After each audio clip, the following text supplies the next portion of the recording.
ఒక అప్లికేషన్ 100 ప్రశ్నలు, గందరగోళంగా 5 గ్యారంటీల అప్లికేషన్లు, గ్యారంటీకో గజిబిజితో జనం పరేషాన్, రైతు బంధు పెన్షన్లకు మళ్ళీ దరఖాస్తులు, రేషన్ కార్డు ఉంటేనే గ్యారంటీలు అన్న సీఎం, అందరికి ఇస్తామని ఇదే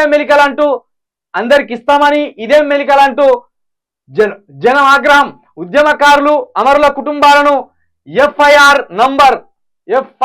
నంబర్ అడగడంపై విమర్శలు. ఇక్కడ రేవంత్ రెడ్డి నిన్న ఏం చెప్పిందంటే, రేషన్ కార్డు లేనోళ్ళకు కూడా 6 గ్యారంటీలు ఇస్తాం. ఎట్లా ఇస్తాం? రేషన్ కార్డు వచ్చినాక ఇస్తాం. అగో ఆ లింకు పెట్టినన్నట్టు. దీంట్లోనేమో ఏ రేషన్ కార్డులు అడగలేదు, అన్ని గ్యారంటీలు ఇస్తాం అన్నారు. ఇక్కడేమో రేషన్ కార్డు ఉన్నోళ్ళకే 5 గ్యారంటీలు అంటాను. 6 గ్యారంటీకి రేషన్ కార్డు అవసరం లేదు, అది ఎవరైనా వినియోగించుకోవచ్చు. అయితే ఇప్పుడు రేషన్ కార్డులు వచ్చే వరకు మళ్ళీ 5-6 నెలలు అవుతుంది.